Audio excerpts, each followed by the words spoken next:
let's just get right into it because I'm excited to get some more information about what's happening. Lyon, who apparently were in financial despair, we're going down to League 2. They're going to get relegated, but now they're back, Tom. Tom, great to see you as always. But how did they figure this out? It seemed like they were down, now they're up. A lot of drama over here in Ligue 1. Hey guys, yeah, great to be with you. I mean, it's an incredible story. I guess I have to go back to November for some of the background. That's when French football's financial watchdog, the DNCG, told Lyon that they weren't happy with the state of their finances and that they had until the end of the season to sort themselves out. And there was this hearing on June the 24th, when I think most people expected that, given that they'd had 5 or 6 months to sort themselves out, Lyon would be fine. And it was at the end of that hearing that we had this bombshell announcement that Lyon's punitive relegation to Ligue 2, to the French second division, had been confirmed. And then you just got this complete scramble. John Textor stands aside as Lyon president and is replaced by Michel Kang. And Michel Kang leads this desperate, panicked attempt to try and find enough money to inject into Lyon's coffers to prove to the DNCG, which is the body that oversees the finances of France's football clubs, that they had enough money to keep the club going. And that's what they managed to do. We had that follow-up hearing a couple of days ago. And then the news landed yesterday that Lyon had survived. They're not going down to Ligue 2. They will remain in Ligue 1 in the French top flight, but there are conditions attached. And those conditions are that there are restrictions on the amount that they can spend on transfers, on player salaries. So it's not going to be the Lyon of recent years who are kind of targeting Champions League qualification, in the mix towards the top of the table. They're going to have to try really, really hard to balance the books. And in terms of their, what they're able to do in the transfer window, it just creates a huge amount of uncertainty. Wait, Tom, really quick for context. Do French people like American owners in the French league? Yes or no? Real quick answer, yes or no? I mean, look, John Textor ruffled a lot of feathers. I think instinctively French people didn't like him. This big, brash American guy coming in and telling them what's what. And then they realized there were certain things that they kind of did like. Like he's one of the few people who dared to challenge Nasser Al-Khelaifi, the all-powerful president of PSG. But there's been a suspicion all along. He talks a good game. Is he ever going to be able to back it up? And this suggests that, well, no, he hasn't been able to back it up. Oof. And he is probably the most unpopular man in Lyon right now. And I suspect he will not be showing his face there anytime soon. Which, Tom, probably means there's a few other clubs around the world wondering if he could back it up as well. It seems like balancing the books in world football for clubs is like the hardest thing, right? Everyone has a different scale that they use. Is there a bigger picture in Ligue 1 right now that says, hey, this might be, I don't know, call it, one day an epidemic where teams in Ligue 1, I know the TV contract is really a big issue in France, but could this be an issue moving forward for other teams? Yeah, I mean, there are huge financial problems in French football at the moment. You mentioned the TV deal. I mean, the French Ligue, the LFP, has spent this summer cobbling together its own in-house TV channel because a deal with MediaPro collapsed in 2020, and then Amazon came in, and that didn't last, and then DAZN came in, and that didn't last, and they thought that Canal Plus, the historic broadcaster of Ligue 1, were going to come in, and they didn't. So some clubs have got no money whatsoever. Le Havre, one of the most historic clubs in French football, have not spent a centime on transfers in the last couple of years. We saw Bordeaux be relegated down to the 4th tier, because of their finances. So, finances are really tight in French football these days. There is a particularity here, though, in that the DNCG is quite a unique body in that it doesn't look at how much debt a club has. It doesn't necessarily look at revenue streams and things like that. All it looks at is whether a club has got enough money to do what it says it's going to do in its budget. And that was the issue with Lyon. We know that money has been coming in at Lyon. They sold Ryan Cherki to Manchester City for, 42 million euros. They got rid of quite a lot of players in January. They've got players with big salaries off their books in the last few months. But the issue seems to have been that the way that John Textor ran things was that he was constantly moving money around between the different clubs in the Eagle network. And the DNCG, when they came to look at the Lyon accounts, they didn't see the money that they were told was going to be there. And that's the problem. So that ultimately is what did for John Textor and what got Lyon into these problems. And then, as you say, Tony, the wider issues, a lot of which concern the TV rights situation, are causing a lot of French club presidents sleepless nights. So, Tom, you talked about restrictions that Lyon have been placed due to this problem. I look at my old club, FC Sochaux, and the DCNG came from them, and they got relegated, to the third tier of French football. But if you're a player currently at Lyon, a Tanner Tessman, what's going through your mind, one, and then a player like Matt Turner, who's potentially coming to a Lyon, probably doesn't make sense unless they sell Lucas Perry. So how close are Lyon to selling some of those assets? Malik Fofana, Lucas Perry, guys that will go for quite a lot of money, and for potential players coming into the team?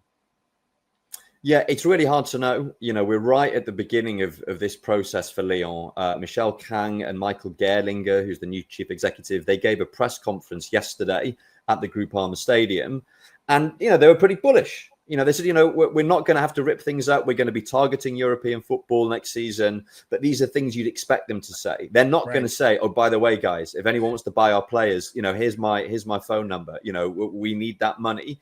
So we won't know until those bids start going in and until they're tested. As far as Matt Turner is concerned, the move from Nottingham Forest was announced earlier on in the summer. And what Michel Kang said in this press conference yesterday was that deal was already in the budget that Lyon had presented to the DNCG, to French football's financial watchdog, which suggested that they still see that as a deal that's going to go through.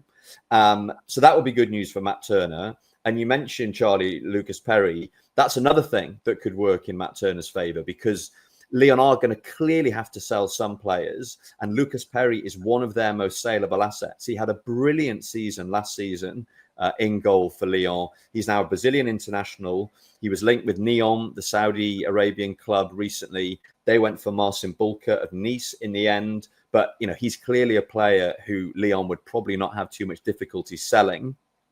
Tanner Tessman's another interesting one. Wasn't playing much at the start of last season under Pierre Sage. And then when Sage was sacked by John Textor and replaced by Paulo Fonseca, he started getting more playing time. And he ended the season being one of the first names on the team sheet. So he's kind of belatedly, shown his value to Lyon. But when John Textor first went in front of the DNCG at the end of the season to present, his plan for the summer and how to bring in some funds, Tessman was on a list of players who were transferable. And, Textor was saying, look, we know we need to raise funds, but look at all these players who we can sell. And Tessman was one of those players. That was a couple of weeks ago, and things have moved on a lot since then. So Lyon find themselves with this dilemma, which is that they need to try and keep the team as competitive as possible. They've lost a lot of really important players. Cherki's gone to City. Nicolas Tagliafico has gone. Alexandre Lacazette has gone. Big senior players. So they need to try and make sure that they don't lose everyone, but they also desperately need money. And that's the challenge now between now and the end of the transfer window, is trying to kind of walk that tightrope. So I'm sure they'll be getting bids for a lot of these players. And it might depend on, which players they're able to sell first. Before they can, really decide what to do with some of the guys you mentioned.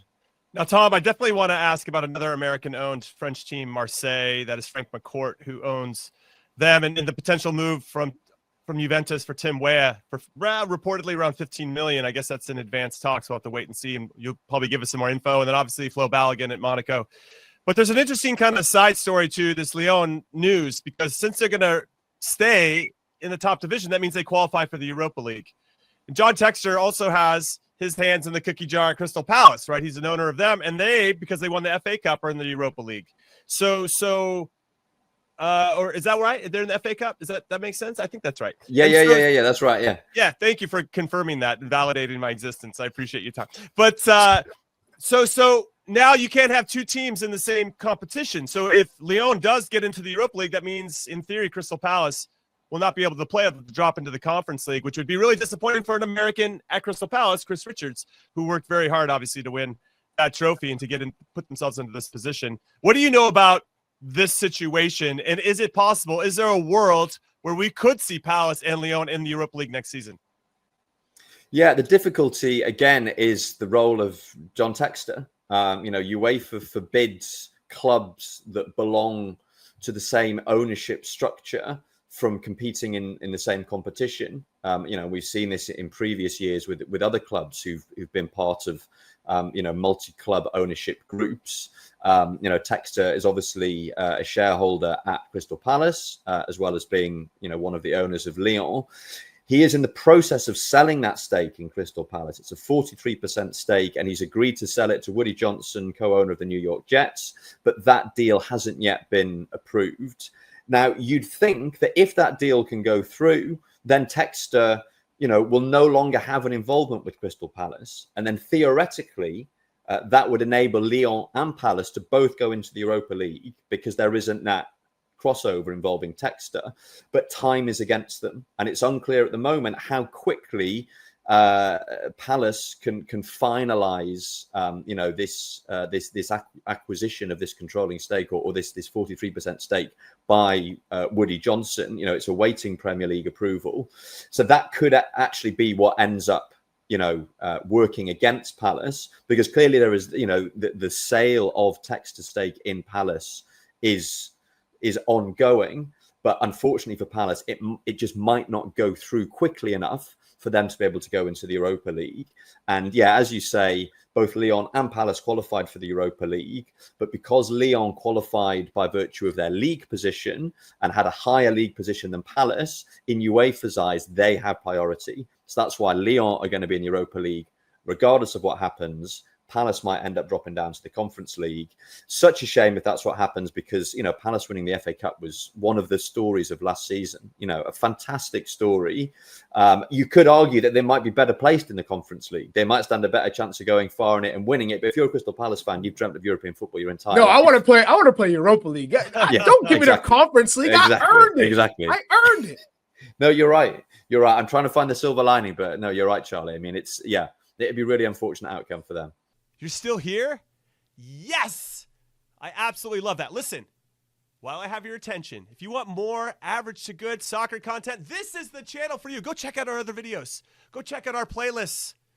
And if you're really liking what you're seeing, I don't know how you couldn't, hit like, hit subscribe, of course, and then turn on your notifications so that you do not miss anything that we drop or when we go live. We'd really appreciate that. We'll see you next time.